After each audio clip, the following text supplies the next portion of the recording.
Welcome, everybody. Thank you all so much for coming to tonight's event, the latest chapter of our Arctic Leadership Lecture Series.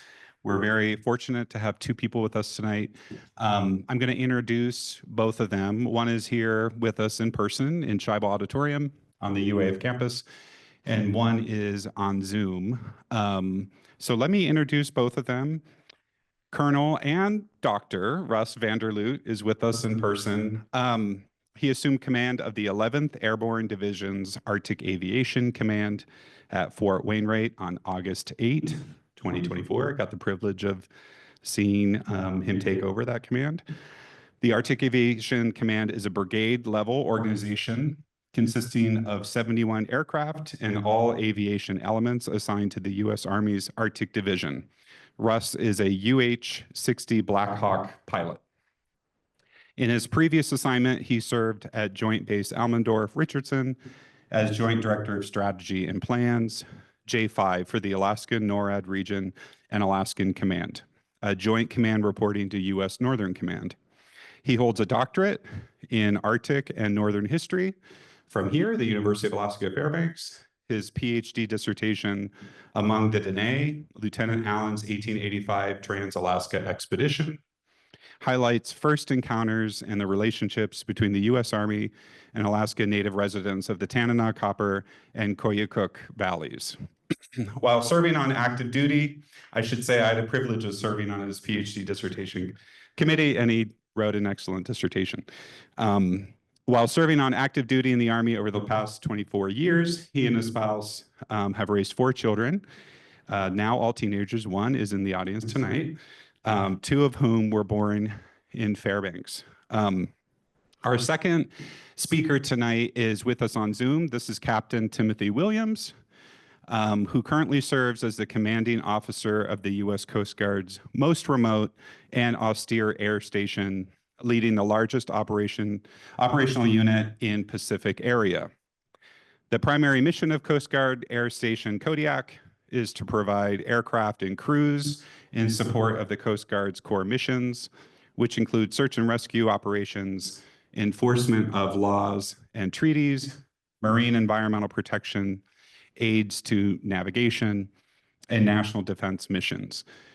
The area of responsibility covers 4 million square miles, including the Gulf of Alaska, Bristol Bay, Bering Sea, and the Pacific Ocean above 40 north latitude.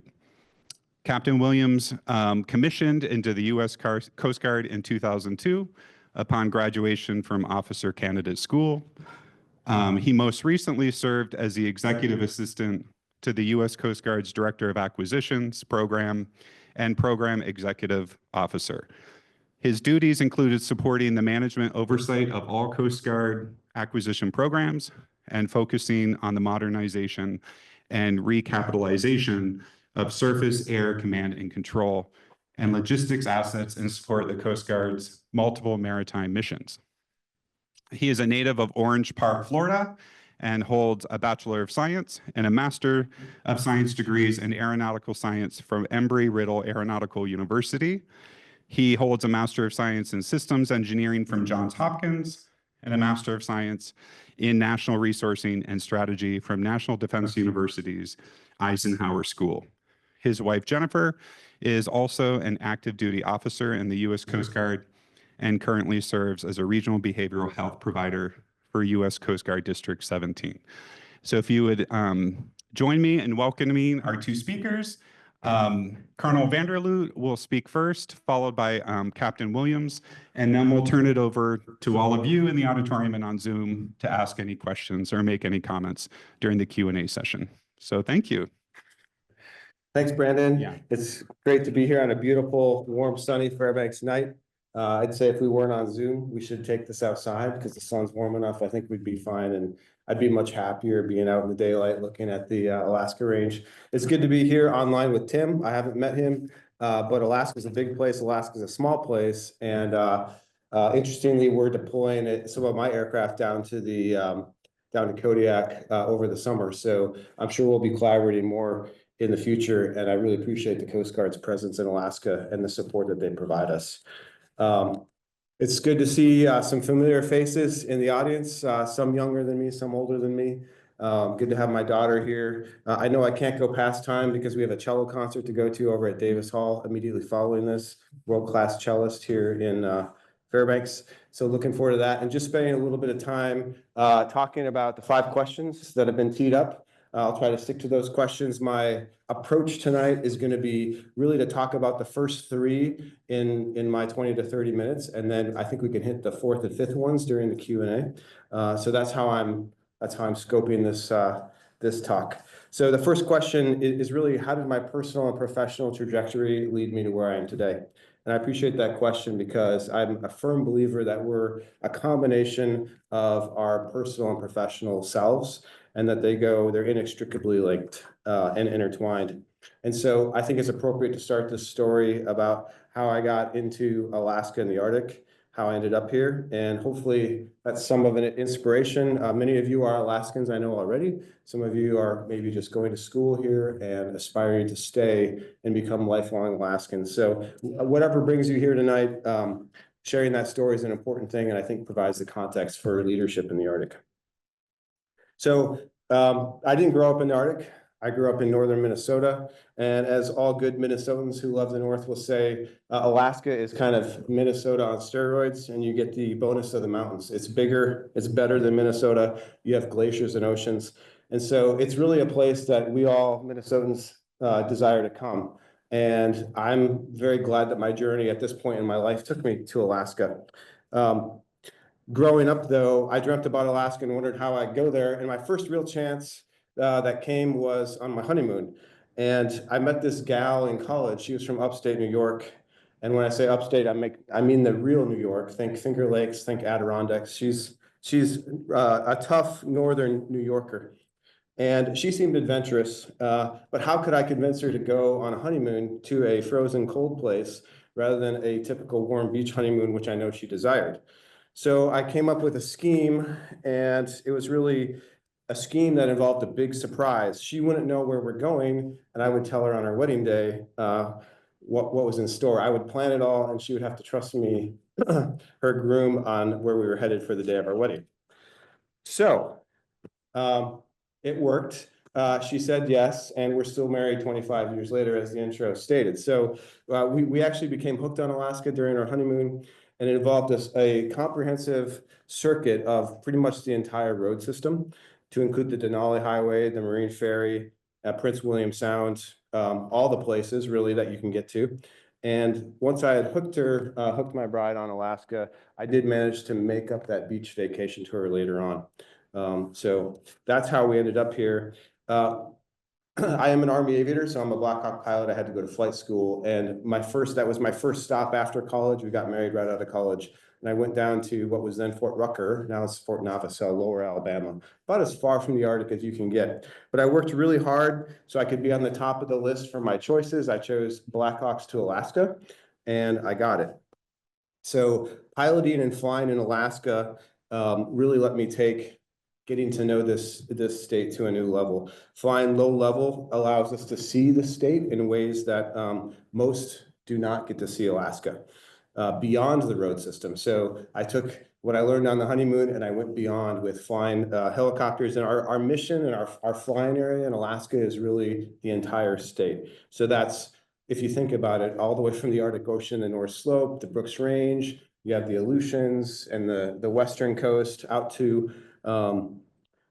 down to the southeast, which is an entirely different climate and environment in itself. So this is a vast state and an incredible place for a young Army pilot to cut his teeth. So meanwhile, my spouse and I, this is pre-kids, we had just got here on our first assignment, and we both decided to pursue higher education at UAF and earning master's degrees initially. We didn't pursue in the same field, but we decided to pursue in the same place. And we plugged into the Fairbanks community and still feel very much a part of that community from early on. And we ended up raising our kids here. Margaret's in the back. And 2 of my kids were actually born here, despite moves throughout my career. So born right here in Fairbanks. So I think that adds another element. That's a personal element to me in raising kids in Fairbanks. You tend to get plugged into your kids' activities, your kids' friends, and just that whole scene. Company command for me was the first big landmark as an Arctic leader. During the first decade of my career, I was able to company command here in Alaska. But the global war on terror was going on. The surge was going on in Iraq, if you can recall, the 2007 and 8. And that was right when a 5-year period, a pretty tough period for me. I was deployed for 30 months during a 5-year period. And meanwhile, Rebecca was back home raising the young kids who are all pretty close in a row in cold, dark Alaska winters. So a tough time, and I think was a real sort of forging time for us to, really become dedicated to this place, because when you're raising young kids in this environment, it definitely takes a little extra, probably especially when one of those parents is deployed. So I commanded in Alaska, I commanded in Iraq. And but I kind of felt like I was a little bit cut short with the Alaska experience because I was gone so much. So when it came time to leave Alaska, the Army shipped us out. I made it a goal to try to come back and make up for that time that we had lost in the Middle East and during those assignments in the deserts of Iraq. So as it turned out, though, I would say an important thing that I learned in leaving Alaska, serving in the Middle East, is that that was a good thing for us because it was developmental and gave us a broader perspective, both as a career, personally, and as a leader. So having served first in Alaska made me more adaptable for sure in any environment that I would encounter after this, and also broader operationally and more resilience. Part of my knowledge of Alaska and the Arctic, as I was able to develop that, involved really growing continuously and understanding this environment both strategically and culturally. I was personally fascinated with how for thousands of years indigenous people have survived in this climate, in this environment, Alaska Natives, and they've been thriving here in these extreme environments. And the military, I will say conversely, we struggle to operate under Arctic conditions. And so I was fascinated by this dichotomy that I saw all around me between how the military struggled and how I knew for hundreds and thousands of years, people have lived here rather comfortably if they have the right experience and that knowledge being passed down. And so I decided to combine these two interests, the interests in the military and how we operate, and the interest of the resilience of Alaska Natives living here and thriving here, and pursue a PhD on the Arctic, specifically to look at the relationships between Alaska Natives and the military over time. And I chose a particular Army expedition, being Army, that made sense. And this expedition covered a majority of the state. It was the most comprehensive expedition in Alaska, and perhaps one of the most next to Lewis and Clark in the entire North American region. And so the expedition also, another thing that's important about it is it occurred at a time before extensive contact had occurred from the outside with influences into interior Alaska that changed native lifeways significantly. So one of my intentions, it was a 1,500-mile route this expedition followed, and one of my intentions was to follow that route, something that no one had attempted to do since 1885, the year of the expedition, to dig up the expedition diaries at the National Archives in Washington, D.C., and to sift through as many primary sources, conduct oral history with Alaska Native descendants who guided the expedition, and kind of bring this whole thing together.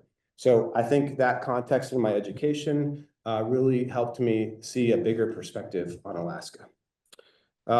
Next in the chapter is really returning to Alaska and UAF and deciding to earn that PhD here at a civilian university, which at the time was a newly sponsored Army program to go outside to a civilian university and earn a degree. The Army historically has not been terribly keen on PhDs. We're more concerned on, taking that hill rather than studying that philosophy or, history. And so that was also an interesting straddle to have both a foot operationally in the Army and then at the same time academically in going after a PhD, which the Army was paying for. But it was a great opportunity. And so when that came, I definitely gave it a shot. And I was accepted, so you had to apply to many different programs. I was accepted at UC Davis, history program, very quality, and then University of Wisconsin-Madison. But I chose specifically to come here, and I think that's an important point that I want to make as well in terms of leadership and pursuing things in the Arctic, is I think you have to be in the Arctic to understand the Arctic. And in this case, studying at UAF facilitated my research. It was Alaska-based, and a lot of the sources were here in Alaska. So that was a great decision in hindsight, as I was weighing it. And I think that's important for those who are interested in pursuing the Arctic. You know, there's other places you can study, but coming to do it here in Alaska, here as close to the Arctic as possible is a great choice. So for me, plus, you know, the added advantage is it was a win-win because I love being in Alaska.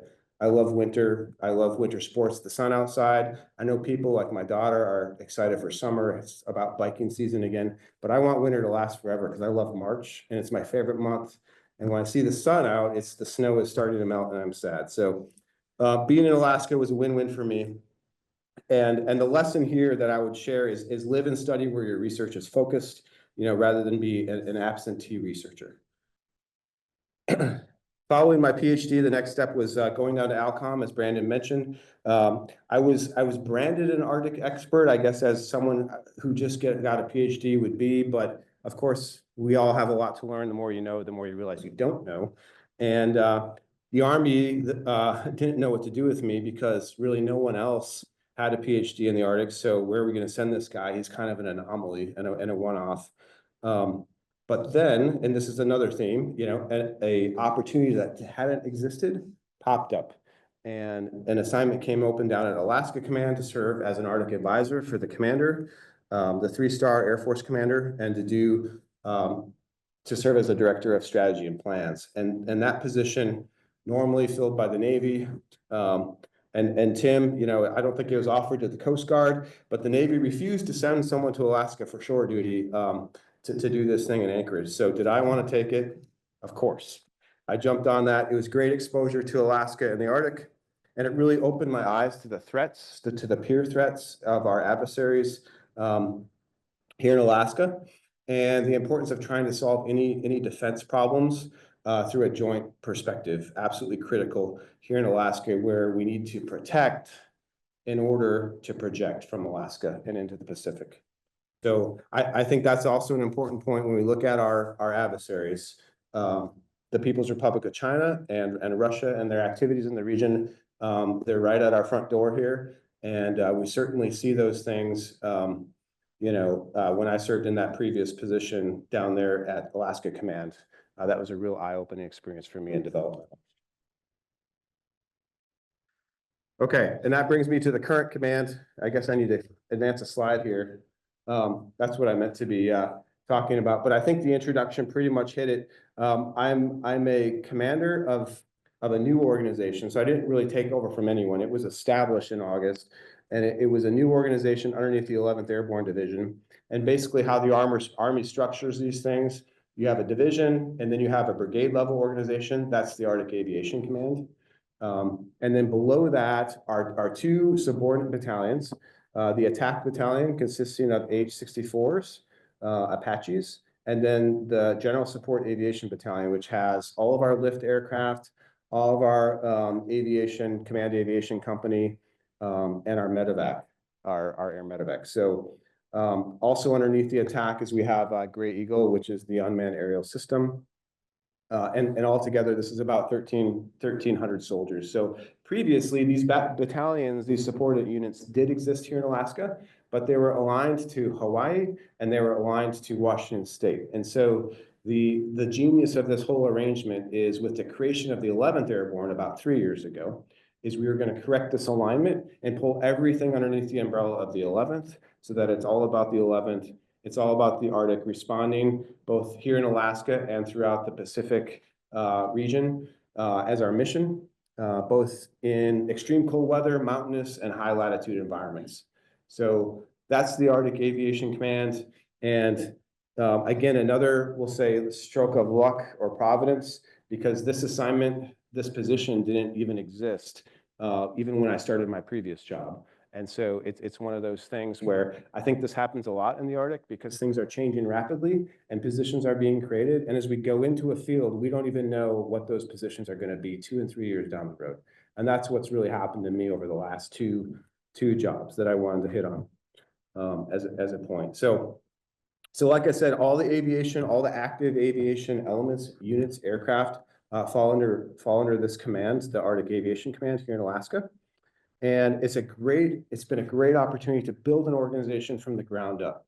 So, normally I think I'd have to wait till I have a civilian job after military service to start a company and to be a startup company and to have an IPO and all these things. But I feel like what we've done here and building a new unit in the Army has been a tremendous opportunity.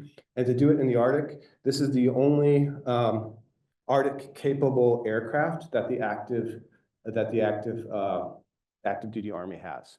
So we're unlike any other unit in the world, and that's also a tremendous capability that I'm going to talk to more in the Q&A when we talk about what are the challenges that I face in the current position.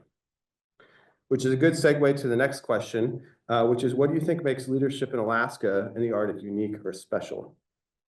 So I would say that using those two terms, first of all, is good. Arctic and Alaska, we'll continue to use them synonymously. And the Arctic's like no other place on the globe. So as I was mentioning before, you have to be up here to understand how to operate up here. And that's why it's so important to have this new command, because now we can take the focus of these units, which had previously been gravitated to Hawaii and Washington State, and bring everything underneath the header of the Arctic Division, the 11th Arctic Division, and also the Arctic Aviation Command. So, and you can see that in our mission statement. It's very clear what our purpose is there. I think it's also important just to briefly mention here that the priority of and the focus to warfight in the Arctic, because not only do we support those three specific environments, but we are a USARPAC, which is United States Army Pacific aligned unit. So we are ready to answer the nation wherever the call takes us. And the priority theater is where we need to be prepared to go. In fact, we often this summer will be deploying different units throughout the Pacific in ongoing operations. So we remain prepared to do that. Okay, looks like I have about 5 minutes, and I'll wrap this up and then save the rest for Q&A here. So I have a few more slides that we can save for later.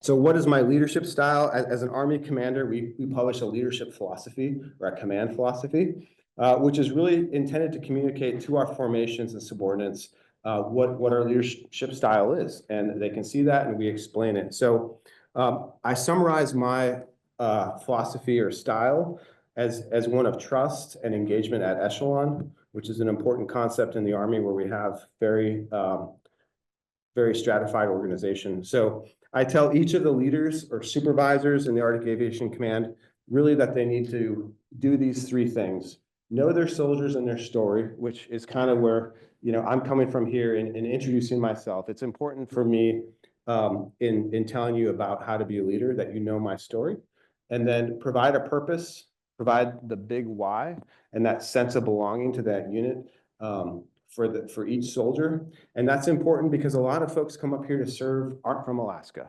And so understanding this environment and the purpose of why we're here is very key in what makes us unique and what makes us an Arctic unit specifically. And then provide a pathway to success.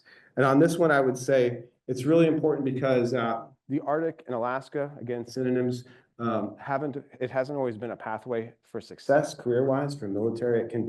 It's a long ways from the flagpole, as we say, and has not always been a place that people aspire to go. But with the creation of the 11th, with the creation of the Arctic Aviation Command, there's increased professional opportunities for advancement, and this has become a real focal point and focus with the Army's Arctic strategy and DoD's Arctic strategy. We are nested and have a lot of focus on what we're doing up here in terms of a pathway for success.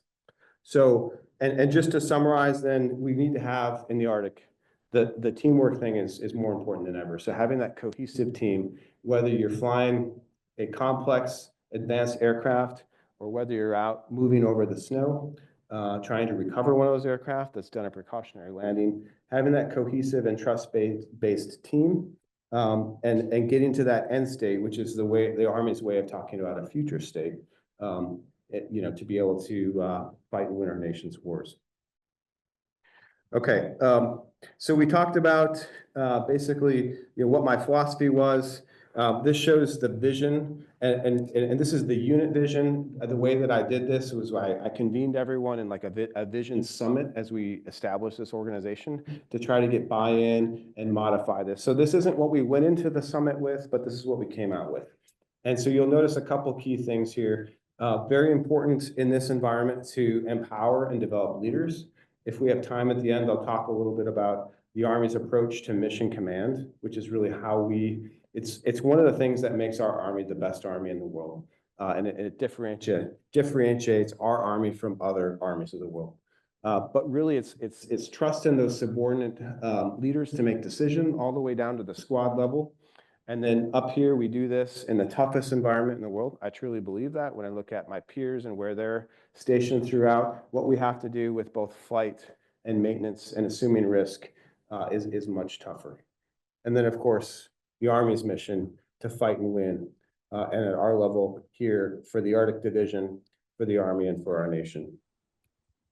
Okay, real quick is this is what I talk to my subordinates in terms of leadership. Hey, so this is what you can expect from me. And I look at this, and this could be anywhere. This could be in the Arctic, but I think, or this could be elsewhere, but there's a lot of nuances here that I think apply specifically to the Arctic, where we have to be more focused on these different elements.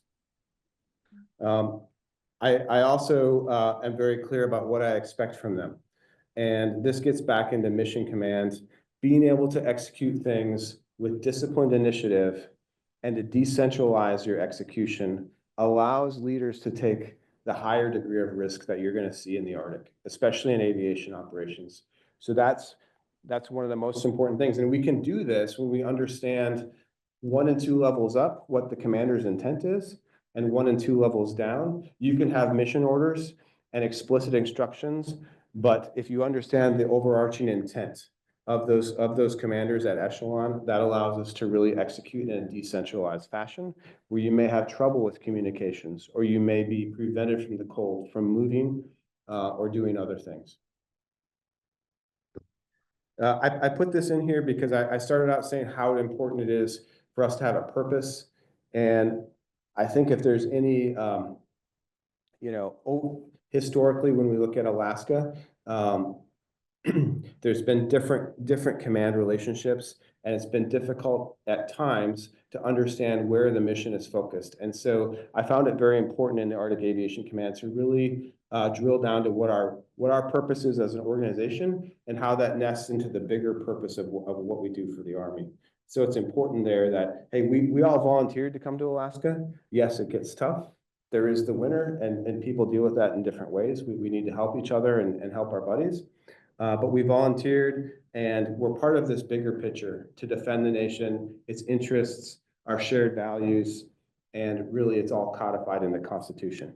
So the Army's motto is "This will defend," and that's something I didn't want to lose sight of. As we approach the 250th birthday of the Army, really it comes down to this, the idea of defending the Constitution and our values and our ideals that are codified in that Constitution is really what we're all about.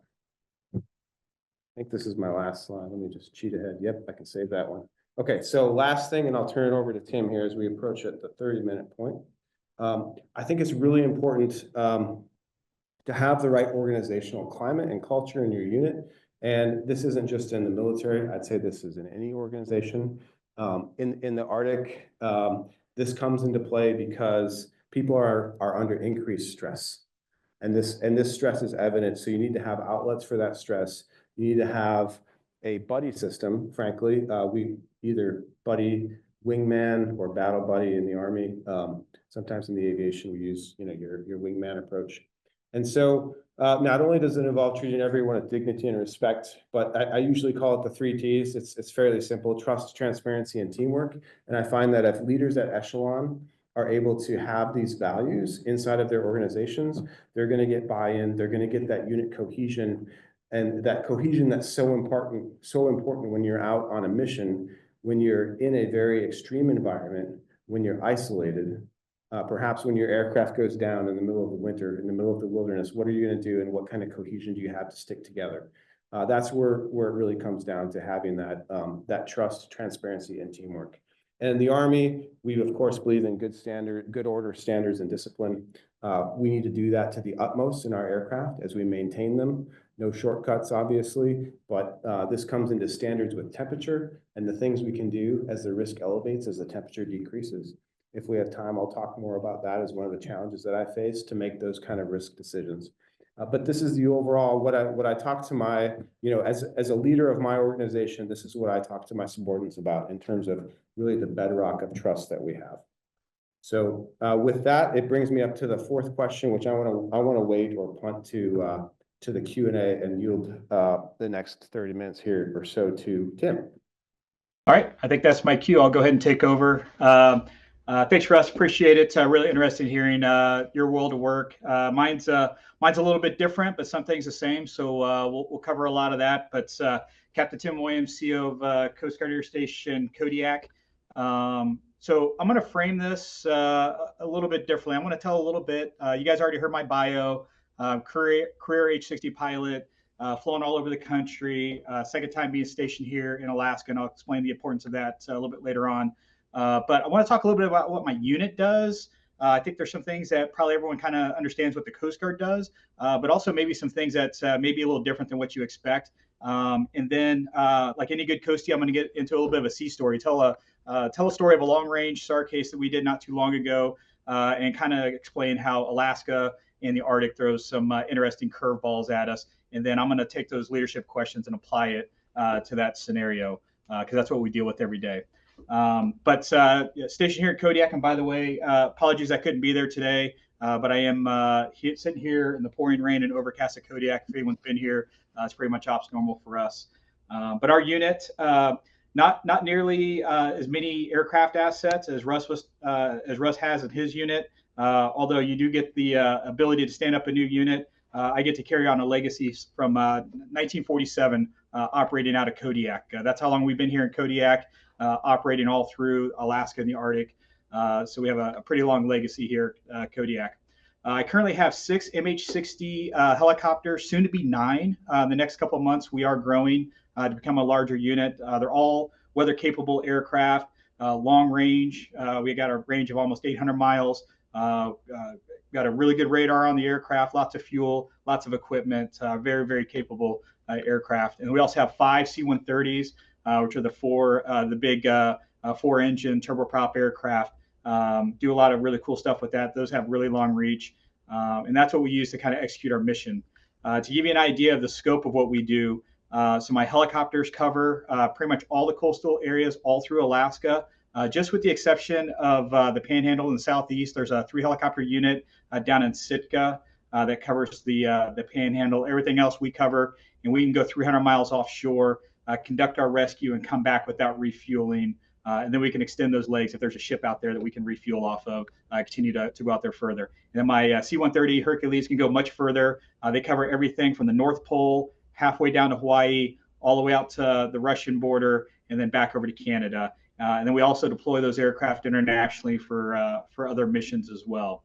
So we do this with nearly 400 people, and we have a posture. You got to think about it almost like a fire department. So we stand ready. It's a 24-hour watch our air crews are on, and at any point in time, the alarm can go off, and they have to be airborne in less than 30 minutes. Most of that time is just putting on their survival equipment, make sure they have fuel, check weather, and then they're on the road. So it happens really quick to go out to respond. As everyone knows, in these cold weather and then the waters, people perish pretty quickly. So we're always in a posture to go quickly. So that's 24 hours a day, 7 days a week, 365. We also project our reach with the helicopters. We operate out of 4 different forward operating locations seasonally based on where we think we need to project our readiness. So Cold Bay down in the Bering is how we cover the Bering. We also have a location in Cordova to cover Prince William Sound, typically in the summer in that area. We also have another location in St. Paul, which puts us right in the middle of the Bering if we need it. And then during the summer, we also deploy up to Kotzebue so that we can cover the Arctic when the ice recedes. And then, and that's all using with our helicopters. So then our C-130s, they cover lots of interesting missions, search and rescue, obviously, supporting our helicopters. Anytime we go far offshore, C-130 goes with us just to make sure that they can help cover our communications, maybe help find the vessel, and just provide moral support as we're getting our butts kicked in the weather. And then they also do other missions like national defense missions. Russ had mentioned Chinese and Russia ships coming up into our area. We counter those, not really counter them, but we shadow them. We do this every summer when they approach our EEZ and come into our waters, which they're legally allowed to do. We usually put a C-130 out there, communicate with the vessels, interact with them, and just make sure to let them know if they're there, we're there as well. And that's one of our big missions that we do during the summertime. Our C-130s also do a lot of maritime law enforcement, whether it's domestic fisheries to make sure everyone's playing by the rules, or even in international waters. So, for example, we do a mission called Northern Pacific Guard, where we deploy out of Japan. We're looking for vessels on the high seas that are fishing illegally. For example, our last 5 deployments we've done out of Japan, every time they've caught at least one Chinese vessel in the high seas illegally shark finning. So basically catching sharks, cutting their fins off, and then throwing the sharks back in the water with no fins, which is obviously a brutal way to fish and illegal. So they try to catch those bad actors as well. And then logistics. I talked to you about the forward operating locations. The C-130s are flying our people around, equipment to keep those places operating throughout the year.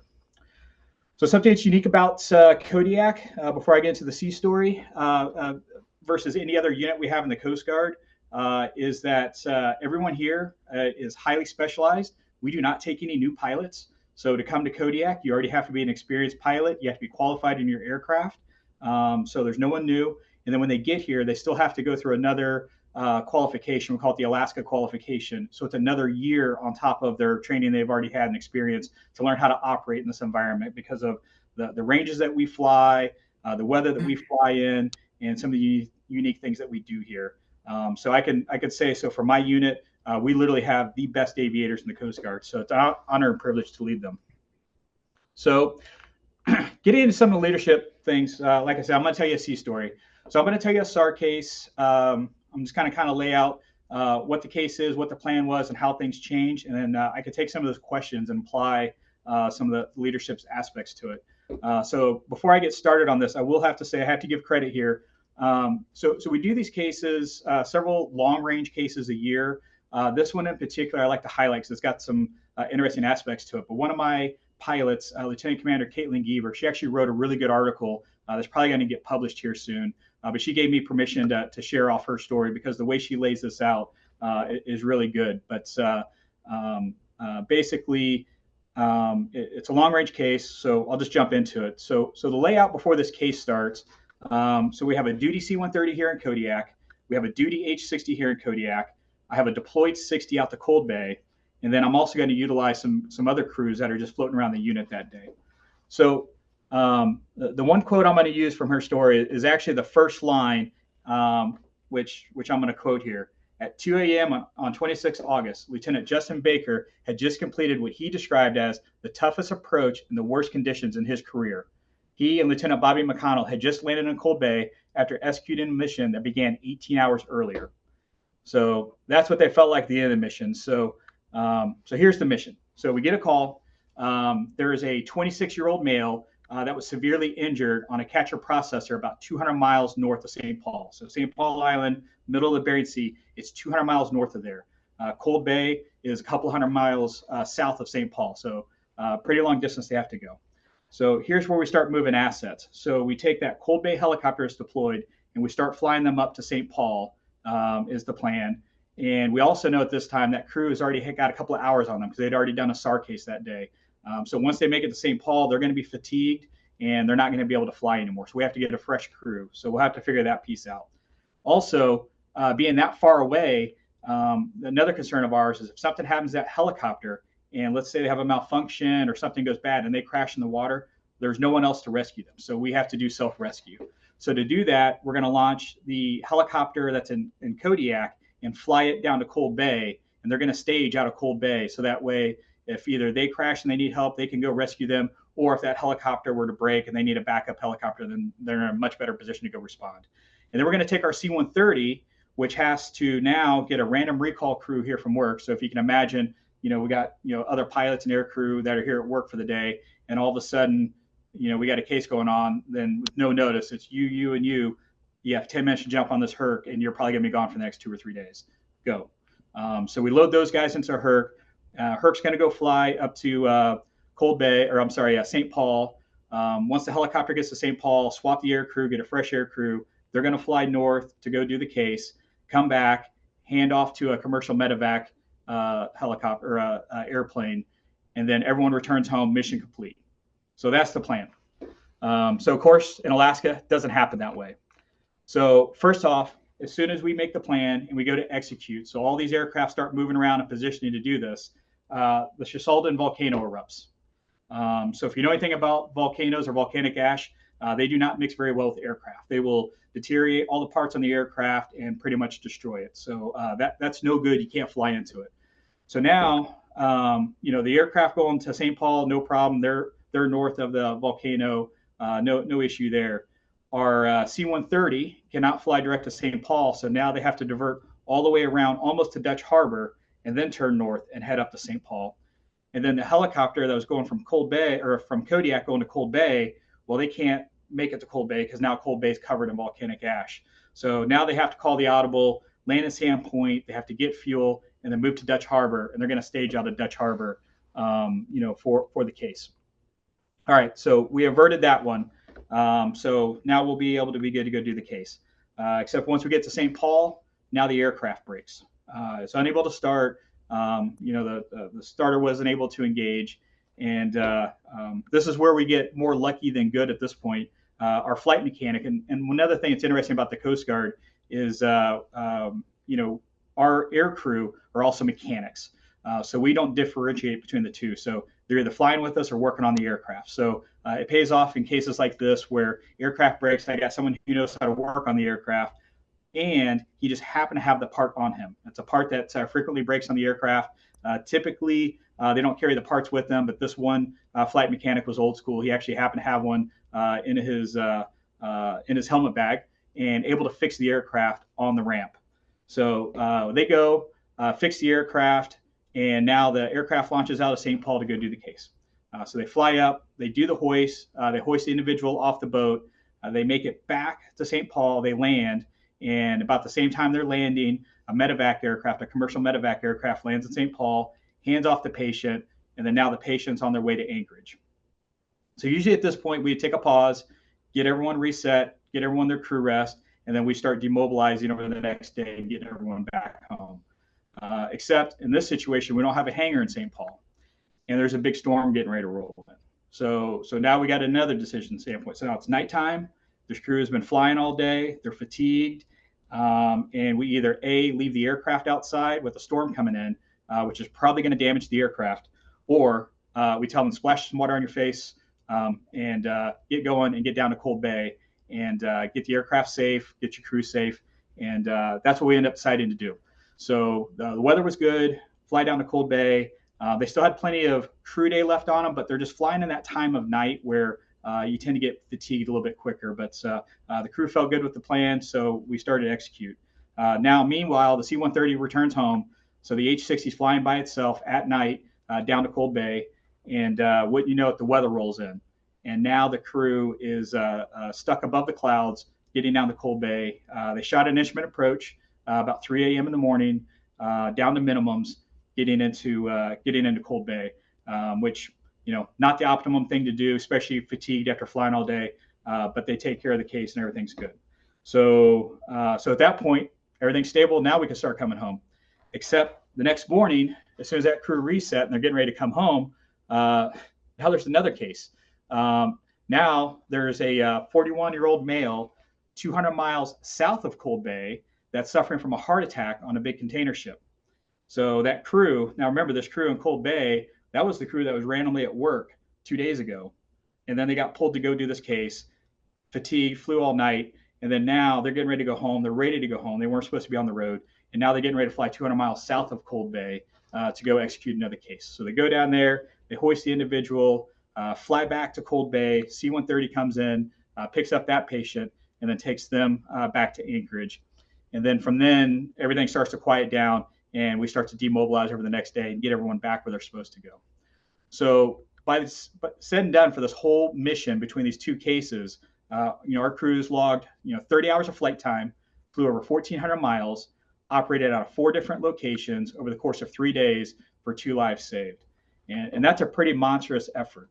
And if you can think about all the things that are happening with that, it's a pretty impressive story. Here in Kodiak, though, we call that Tuesday. That happens a lot. You never really hear about it on the news because it just happens. And they're usually, good stories. The other part about this is that I think is interesting when it comes to Alaska. Had we been in the lower 48, a story about a SAR case is all about the hoist. It's one of the most dangerous things that we can do in the Coast Guard is putting a rescue swimmer, dangling down on a cable, going down to a vessel that's pitching and rolling at night to go pull someone off. And if you notice in that whole story I just told you, we didn't once talk about the hoist, which is the most dangerous. Well, it's no safer in Alaska, but the thing is that's what makes Alaska and operating up in this area so unique is all the other things that they throw at you: volcanoes, weather, tyranny of distance, all these things. And that's what makes serving here really special for us. And that's what makes our crews really special to be able to go do that. So that's my sea story to kind of let you know what we do, what our crews do, and some of those aspects.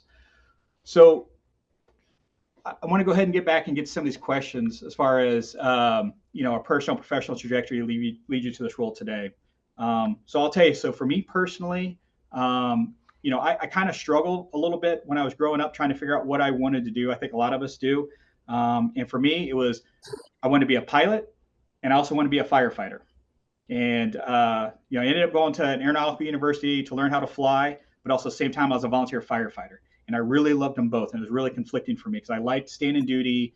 I liked being able to no notice go and be on a mission, working with a crew to go save a life. I thought that was pretty awesome. And I also love flying.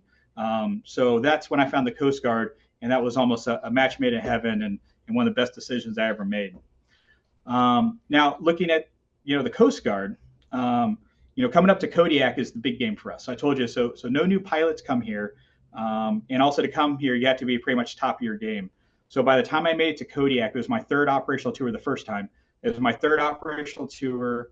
I had made it to instructor pilot, had just made flight examiner, which is the absolute highest qualification you can make in our aircraft. And that's when I came to Kodiak the first time, got my Alaska qual, operated out here for a couple years, and then I moved on in my career doing other things. So now it's time for command, and this opportunity popped up. And one thing that makes command unique in Kodiak is you have to be a prior Kodiak pilot to come back here. No other unit requires that level of you have to be there prior. As a matter of fact, in our lower 48 units, most of those COs have never been there before when they take command. But here, you have to know the location, you have to know the flying, and really at the end of the day, what you're telling your crews to go do, you have to be able to lead from the front. Go do that with them side by side, or if you have to go tell them what to do, you've done that before, and you know what you're asking your crews to do because it's pretty amazing stuff that we do. So when we talk about leadership in Alaska and Arctic and what makes it unique or special, so I can boil that down to a couple of things. So operationally, we talk a lot about the tyranny of distance. So everything's far away, nothing is easy, very dynamic environment, the weather, things that you normally wouldn't deal with. Also, another big thing that we have is lack of communication. Our aircraft sometimes it's only 1 aircraft, sometimes it's 2 aircraft, but they're not able to call home. They're not able to give us an update of what's happening. So we have to give a lot of on-scene initiative to allow them to execute the cases. And then anyone who's done anything in emergency services or response or everything, you always know that first call that comes in, it's never right. What they tell you on the initial dispatch, it's never what's actually there. So our crews are really good at being flexible, figuring out things on the fly, and adjusting as necessary. But when we talk about operating up here, one thing I think is actually really unique is the population that we serve, because it's so much different than any other unit I've operated at. So if you're down in, Florida or off the East Coast or West Coast, the population is quite different. You might have boaters that don't have experience, and it may not be a tough situation, but they don't have the experience and they get themselves jammed up in trouble, or they get scared and they need your help. So, those aren't always the fun cases we're always glad to help, obviously. But sometimes people just make bad decisions and get themselves jammed up. It's not like that here, because if you think about the population that we're serving, you either have local Alaskans, which are tough as hell. We have natives, which have been living on this land forever and can survive in just about anything. And then we have professional mariners. We have these fishermen who this is what they do. They're very experienced and they go out there and they get the job done. So if any of those populations are calling us, they're having a really bad day. And also, it means that the conditions they're in are probably pretty gnarly. So it's going to make it a tough day for us to go get it done. So I think that's one thing that's unique is, it's not very often, and that's why this area is so vast, but it's not very often that, we get called upon for help, not as much in the lower 48, but when you do, it's really important, and they're really, someone's really jammed up, because people don't just default to calling the Coast Guard as quickly as they do in the lower 48. So I think it's one thing that makes things unique here. I think I'll get into this last question, just like Russ, and I'll save the others for Q&A. But we talk about leadership style. So real quick, I also have a command philosophy as well. So mine is courage, teamwork, and strength. The courage piece of it, what I have to tell our air crews that they work in is, we don't do big, long briefs before they go fly. The alarm goes off and they have to go. It's always in the worst weather. And they have to go out there and they have to figure it out. So they have to have the courage. They're going to be scared. They're going to be uncomfortable. And we thrive in that. We have our air crews thrive in being uncomfortable, not unsafe, but being uncomfortable. They may do something they've never done before, but they have to have that courage to lean on their training, lean on their expertise, lean on their crew, and get the job done, which also leads into the teamwork, making sure we're all taking care of each other, making sure that our air crews are doing good crew resource management, that everyone's leaning on each other's experience to get the mission done, and then strength. It's as Russ was saying, this is a tough place to live. Just like with the Army, we have lots of folks who aren't from Alaska that come up here to live. So it's tough for them. It's sometimes tough for their families, and we have to be able to get each other's backs. And one of the things I always say is, we have to be strong and look after our shipmate. But it's okay to take a knee. If their head's not in the game, I don't need them in an aircraft making a mistake. So it's okay to take the knee, and the rest of us take up the work, get the job done, so that way we get them better and get them in the game, because eventually someone else is going to need it. So those are things where we kind of lean on each other. Also, when it comes to leadership style, so I'm kind of lucky. I lead a very experienced crew. I don't have any brand new pilots, so I'm not doing a lot of the training them how to be pilots or training them how to be adults. Everyone here is a professional. So my leadership style has to be a little bit different. So I have to have a flexible leadership style. And a lot of it is all I could do is train our crews, give clear expectations, and then just step out of the way, let them go do their job. Because I'm not going to be there in the cockpit with them all the time. Sometimes I am, but most of the time I'm not. I'm not going to be there with them. They can't necessarily call home for advice, and they're going to have to figure it out. So we train hard. We give as many tools as we can. But at the end of the day, all I could do is step back and let them go do their mission. And with that, I also have to learn to be flexible, because I'm not there and there's not as much control when these aircraft go out and operate. I have to be disciplined as well to say, well, that may not be the way I would have done that mission. But you know what? If they're following policy, they applied thought to it, they were being safe, but it's not the way I would have done it, then that's okay, because I'm not out there with you. You don't have your command out there with you. You got to figure it out on the fly. So sometimes we have to really apply some discipline to be like, you don't always have to have it my way. And then the last part about just that flexible leadership style, I will share another quick little sea story of, a tenant it's not necessarily for Arctic, but just in general as far as leadership, but it's about being flexible. And when I was here in Kodiak last time as a lieutenant, so you have a lieutenant who's an 03, at that time I'd been in for about 10 years or so, actually probably about 8 or 9 years. And then, I have a chief warrant officer working for me that's working the maintenance stuff. And, you're talking like a 30-year warrant officer. So someone who's really experienced, but they're working for me. So it's one of those one of those type of relationships. And when I first showed up, the warrant officer I had was just running everyone into the ground. And, my job was to kind of throttle back where I could, not run everyone to the ground, and make sure that we had a good balance. Eventually, that warrant officer moved on. Next warrant officer came in, was completely the opposite. This was a type of leader that just wasn't pushing everyone. Not that he was a bad chief warrant officer, but he wasn't the one who was pushing everyone really hard. So I had to switch my leadership style to put my foot down and hit the gas and push people. And I think that's an important part of a leader, is to be able to switch your dynamics based on your crew, based on your leadership team, and just flex that. So at the end of the day, we have the same outcomes. And then I will go ahead and actually I got another minute. So let me get into one of the other questions as far as some advice I'd give others about interested in becoming leaders in Alaska and the Arctic. So I'll say operating up here is a little bit different. It doesn't matter what you do, but I'll say, first of all, you have to be an expert at your trade. For me, it's a pilot. I can't come up here and be a leader, especially for all these aviators, unless I'm an expert pilot myself.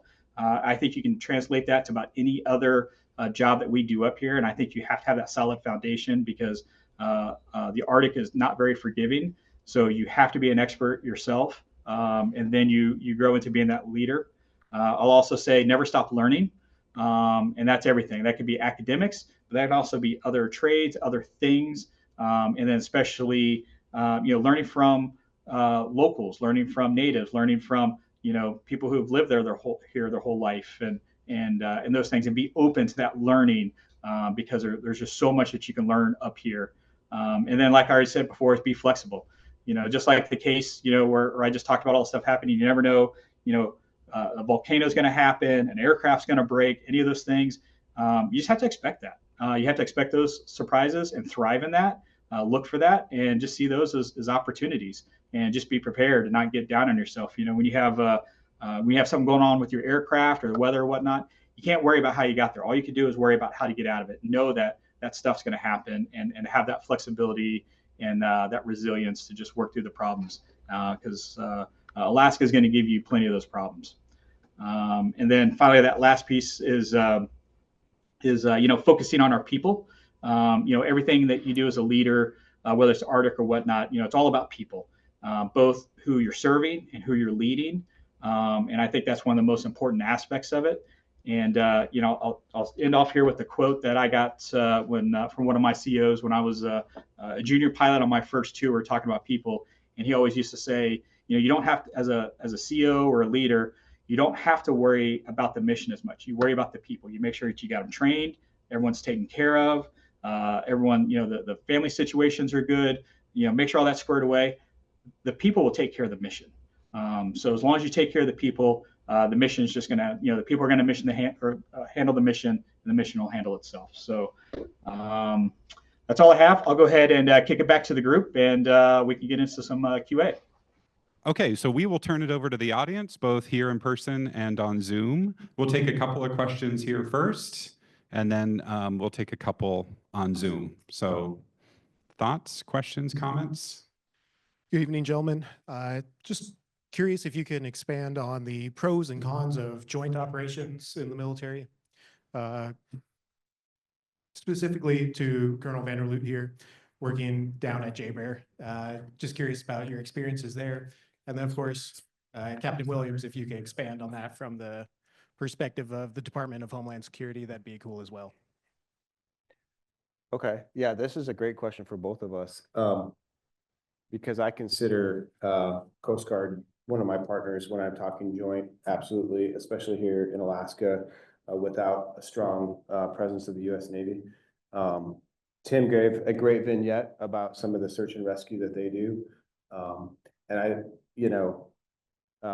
he mentioned St. Paul Island. That's a place one of the places I've never been in Alaska. That is a far out place.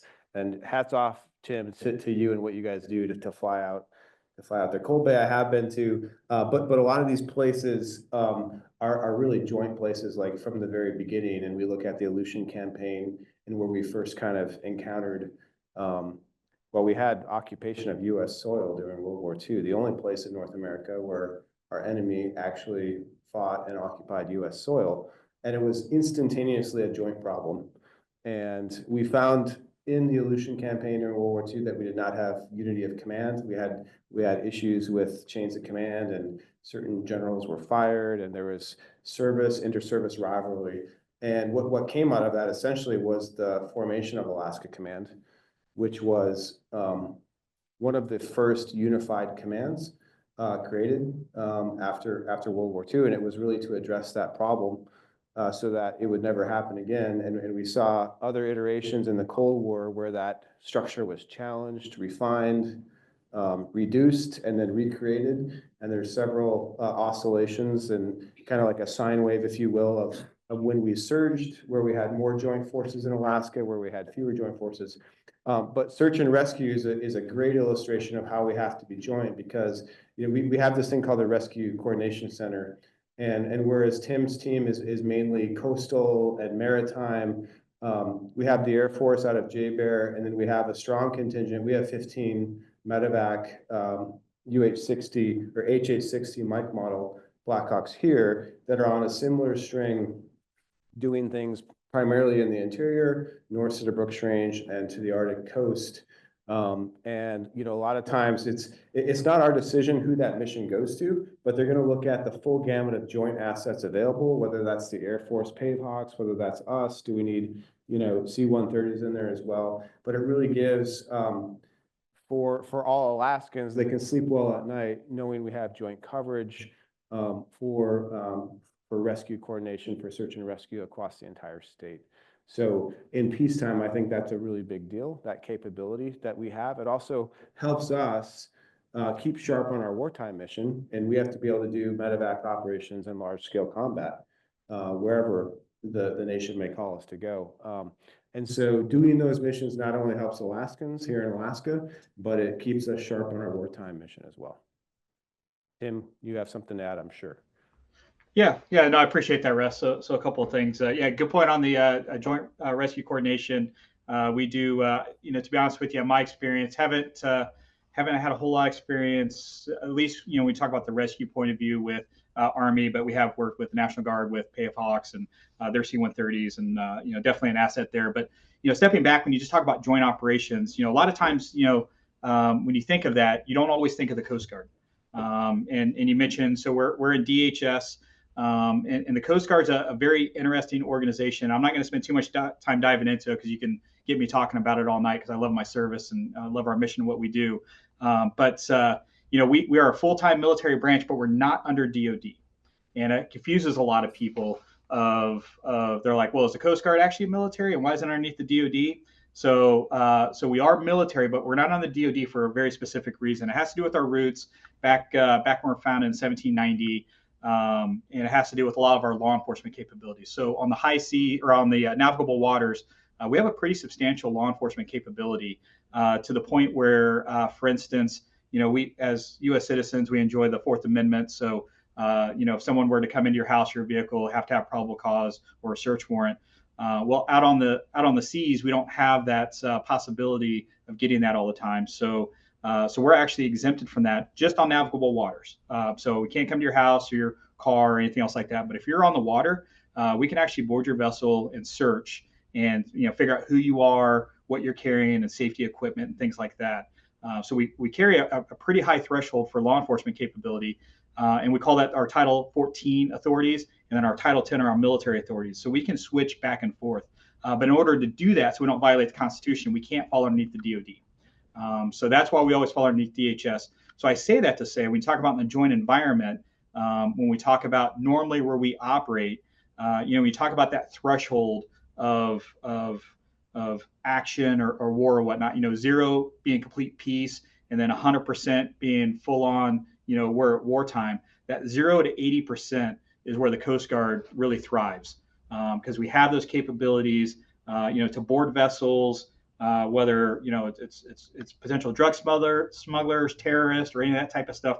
We carry those authorities. So that's where we kind of fall into that joint force, is as things are heating up, but not quite wartime just yet. We can carry that load and go do those things. Now we're a very small force though. So once you get into any type of big action or anything, there's not a whole lot we can do. And obviously, unlike Russ's helicopters, mine don't have guns hanging out of them. So there's not much we can do in those aspects. But those are the different parts where we kind of fall into that joint force. And we're starting to see the Coast Guard get more and more involved in joint force. Actually, the Chief of Naval Operations made a comment several months ago that his biggest problem is he doesn't have enough Coast Guard. And he says that because when they're doing, when the fleets are out all over the world, many times they have one of our national security cutters with them. And that's important because if they're doing something like operations close to China or other adversaries, we can go out there as part of that force and we can go out ahead. And we're not a big gray ship that is escalatory. We're the Coast Guard, but we still interact with the battle group. There's still capabilities that we have, but we can go and do freedom of navigation. We can go and sail in different areas, and it doesn't spark as much concern if you did it actually with Navy ships and things like that. And that's where we kind of thrive in that joint environment. And then and I'll just end off to say, and then getting back to like humanitarian or rescue type missions, the other thing where the Coast Guard thrives is we respond very quickly. Whether like for instance the earthquakes down in Haiti in 2010, we were overhead within about 2 hours of those earthquakes, all the way down to Haiti. Within 2 hours, we were overhead starting to medevac people. It took about 2 days for the DoD to show up, but when the DoD shows up, I mean, it just totally eclipses what we can do. We're down there with 2 or 3 helicopters operating, and the DoD shows up with hundreds of aircraft, ships, and things like that. So we're kind of that nimble, quick response to hold things down until the DoD gets there. So that's the other piece where we kind of fall into that joint structure. Thanks for both of you. I had a question to both of you. So from your PhD about the natives and their being expert of the Arctic, and in terms of the Coast Guard, if you compare the Canadian Coast Guard, that the crews on the same icebreaker for maybe decades, I guess I wonder what you guys have been doing and what is looking into the future in terms of expertise as your crews are changing. I don't know, in the Army every 3 years, I don't know what the rotation is in the Coast Guard, but how you handle that and what you think is the future in terms of keeping those expertise. That's a great question. I really liked how Tim emphasized the people part of leadership, and I think at a certain level you become more and more focused on the people and recruiting and retaining that talent. I would say I have the opposite problem from what Tim has. I do have a lot of inexperienced pilots coming in. We just turned over a whole new crop of flight school, and I feel like I got half of those guys coming up here. So it can be really challenging, in a big organization like the Army, unlike the Coast Guard. Things are more, traditionally, historically, the Army is kind of a cookie cutter organization where every division looks like the next division. And there was a reason for that. When we fought big wars, we created divisions in the structure. But what's unique about the Arctic is we have not a division in the Arctic, we have an Arctic division. And that's the identity that we're trying to create here in the 11th Airborne Division. And it's really critical because that means what? That means we are not a cookie cutter division. We can't be. We need to look specifically at what the Arctic operational environment requires and what specific Arctic capabilities we need to have. And that's not only Arctic modified aircraft like our helicopters. We have skis on them year round, and there's a reason for that. But it's also our people, most importantly. And so I think that's one of my biggest challenges. That's question 4, by the way, Brandon. We are circling back to it and covering. But it is to, first of all, you want people in your organization that want to be here. That is important. And the first thing is if someone wants to leave, I'm like, okay, that's great. Because I want people who want to serve in the Arctic and who want to be up here in the organization. And then it's really important, we are getting to a place where we have more flexibility from our higher commands to retain the right talent that we need to retain, specifically when it comes to pilots and crew chiefs, maintainers, because they do develop a very special skill set to operate and to maintain up here in the Arctic. So, and then lastly, the word's getting out about the 11th Airborne, and it's great because I have people calling me up and they're like, do you have any openings? Are you hiring? And people are picking up this new thing we have going on up here, which is coalescing around the 11th Airborne Division. And so I'm seeing a change now and creating that sense with a new organization, creating that unique sense of identity in the Arctic that shows why and how we're different. and how that relates to our mission has been extremely important to me personally, because I think, that's one of the aspects that really makes us unique in terms of that structure. It's a very different organizational structure that we have.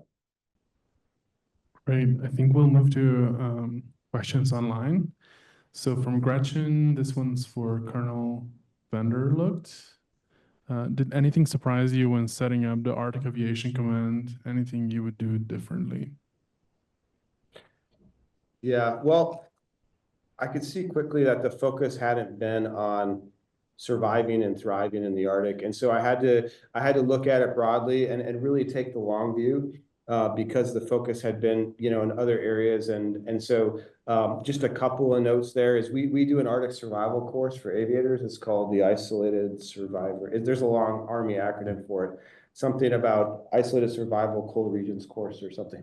And this thing had atrophied because, again, the focus had been from Hawaii and Washington State, because it's hard to understand from 2,000 or 3,000 miles away. Why would you need to prioritize an Arctic survival course for a downed aviator, if you don't understand the environment? And so we had to inject prioritization there. I know the Air Force does the same thing. We're very concerned whether you're ejecting from an F-35 or you're doing a precautionary landing with an Apache in the middle of Alaska wilderness in January when it's -40. How are you really going to survive with your crew? How are you communicating and all those things? So we needed to inculcate that Arctic ethos back into the organization. And so that's been an important thing. Another thing gets back to the, okay, we're not a cookie cutter organization. We need to tailor our capabilities and our equipment. Specifically, we primarily operate out of hangars, as most Army aircraft do, wherever those aircraft are deployed.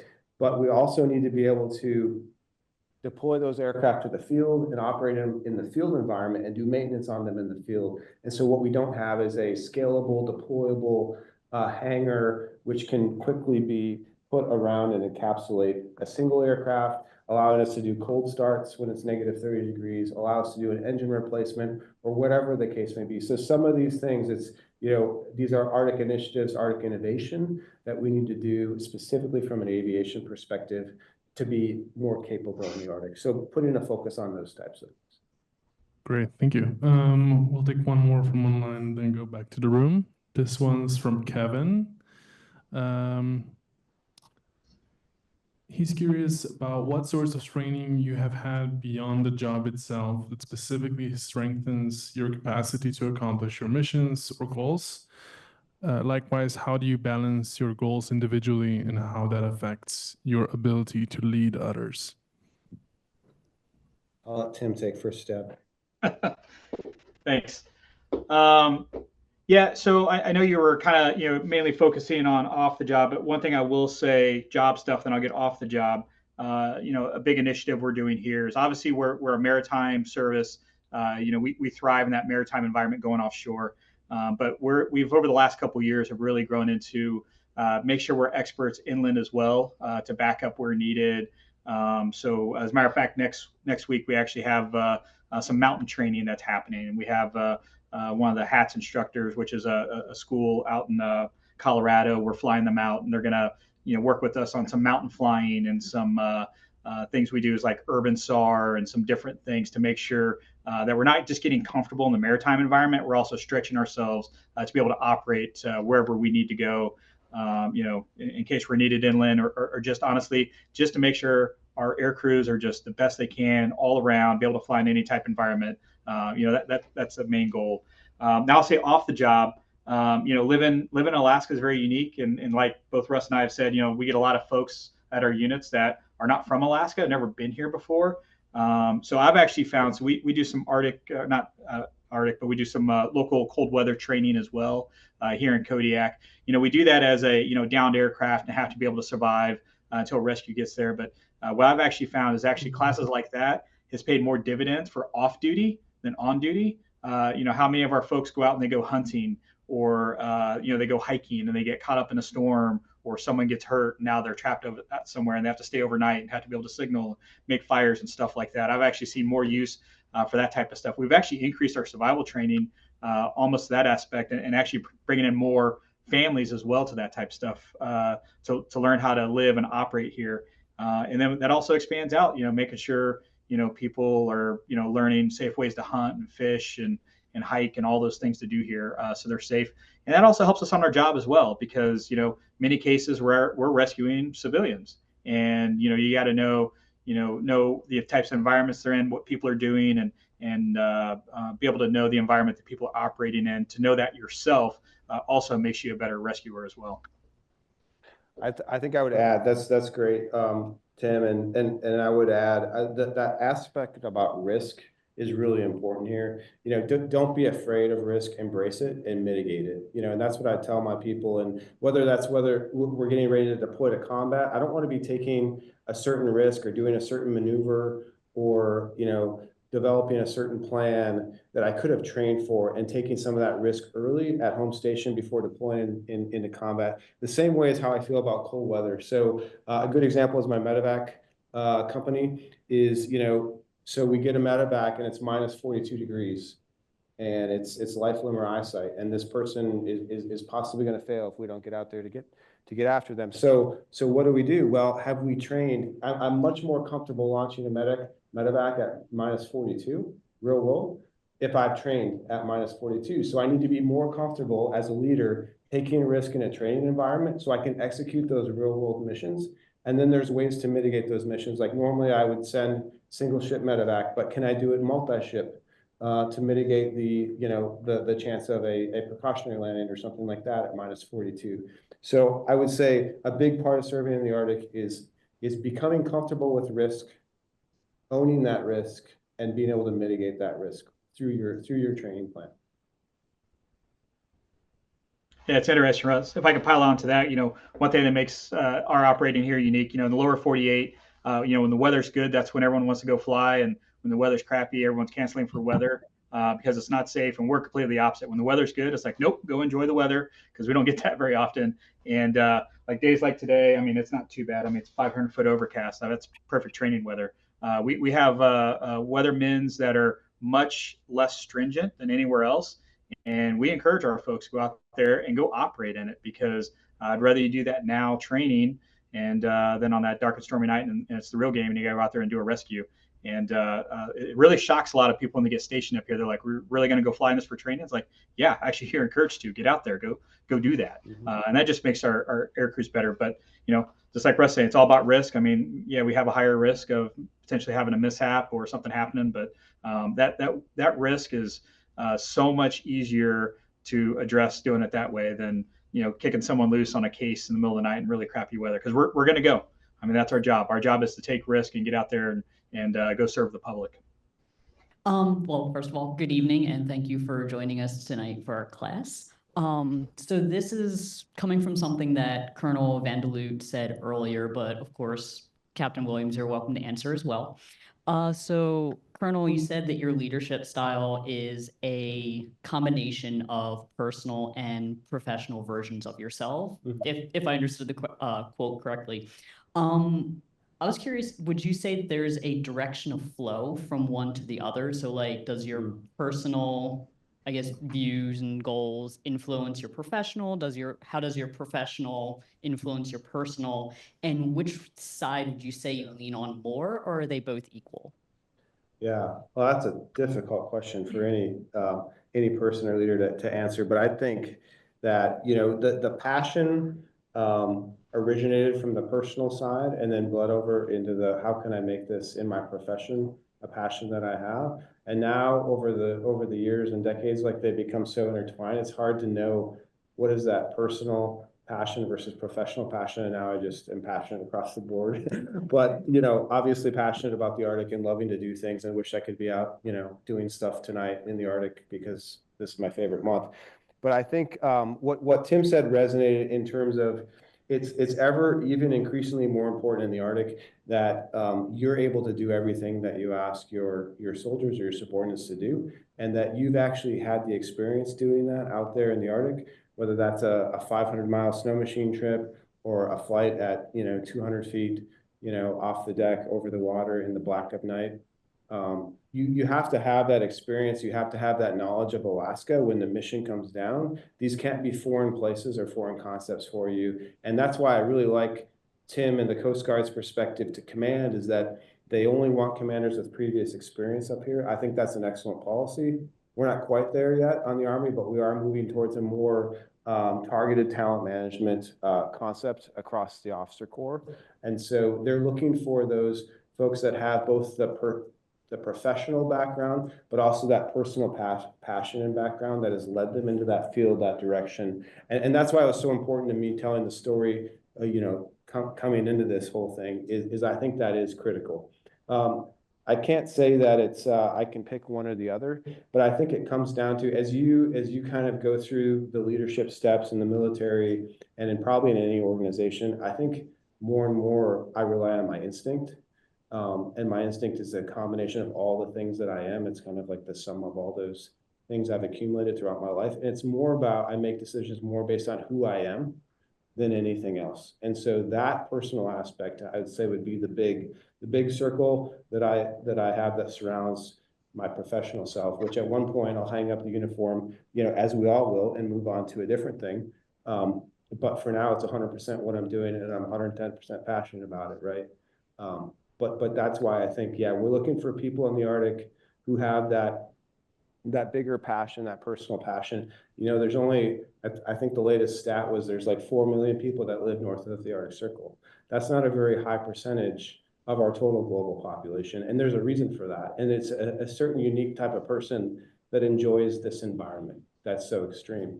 And so, I think that's where you got to have the passion for it.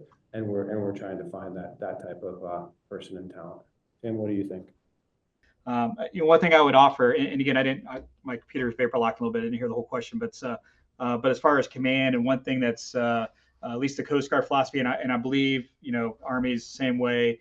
But you go through a screening process to get to this point, and you could be the best pilot, you could be the best expert in the world, and that's not going to cut it. You got to have those leadership, those people aspects, or you could be the best leader and not a great pilot, and that's not going to cut it either. And that's where the screening process gets so big to where you really have to be able to do all of that at this point, be an expert at your craft. And like I said, how I ended off when I was talking before, we're in a people business. You got to be able to understand people. You got to be able to help encourage their strengths and growth and all those things. And in command and leadership, it's not about me. It's not about my accomplishments. It's about all of our folks. I spend all my time talking about all the good things that our folks do, not what I do. And I think that's a big part of leadership. I find too the humility part is really important. One of the most effective things that I've done with my organization is illustrated specifically throughout my career or personal life, failures that I've made. Failures that I've made have been the result of my risk assessments, to include risk assessments with my family, where I've done activities in Alaska and I didn't properly assess that risk, and I put myself and my family in danger. And I use that as a vignette, and it's powerful because no one is above making a mistake or misjudging the risk or the operational environment. And so I think that's ever increasing important. A lot of times they joke like military officers have big egos and this kind of thing, but you have to absolutely combat that and make people understand your personal side, and that you're only here as a result of the many people throughout your career that have helped you and supported you, and be honest about your mistakes. So this one from Dan. It says, hello, Captain Williams. I saw that the DHS secretary just visited Air STA Kodiak. What did you take away from that visit as the priorities of the secretary regarding Alaska and the Arctic? Yeah, so like you said on Monday, we had the privilege to host the Honorable Christy Nome. So she's obviously just recently became our Secretary of Homeland Security. So she's in the phase of learning the department and all the different agencies. DHS makes up 22 different agencies, so it's a pretty large organization, pretty vast for all the things. And she's previously governor of South Dakota, so not from a border state, not near the coast. So the Coast Guard's pretty new to her. So the way she explained it to us is, the Arctic is very important to this administration, And one of the first trips she wanted to make was coming up here to Kodiak and to see what this was all about. And we actually encourage that, not just her, but all of our leaders to come out here and actually see for yourself what this is up here. But some of the messages she relayed to us is, the importance of the Arctic, with lots of talk of investing in icebreakers, talk and investing aircraft and infrastructure here. Right now there's a big focus on border security, but also not forgetting that, we have what she calls the third border. So we're also looking after that border from Russia as well. Some of those other missions I was telling you about as far as the different warships from Russia and China coming over. So she wanted to get her eyes on. I think it signals that it's an important priority. And we're expecting to, hopefully, see more of her up here. I think she learned a lot about the Arctic, and I think that's that's good stuff. I'll also say as well, just not necessarily this visit, but I also think it's interesting. We talk about some of the challenges, some of the things we work on here. And Russ, I don't know if you have this, but I'm sure you do. But the big challenge we have from our leadership, my leadership, Coast Guard wise, is all over headquarters or in Washington, D.C. And we talk about like, hey, out here in Kodiak, we're not special, but we are different. We need different things. We have different needs. We have different things going on. And for the folks, sitting over there in Washington, for them to really understand, some of these challenges, they hear from us a lot and they're like, yeah, I don't get it. I don't get it. So we try to force them to come out here as much as possible, the different flag officers and, different delegates and stuff, to have them come out and actually see this. And almost every time they get out here, they're like, oh, I didn't quite understand. I didn't quite understand all this. So I came out here and saw it. And it's just, Alaska is so different.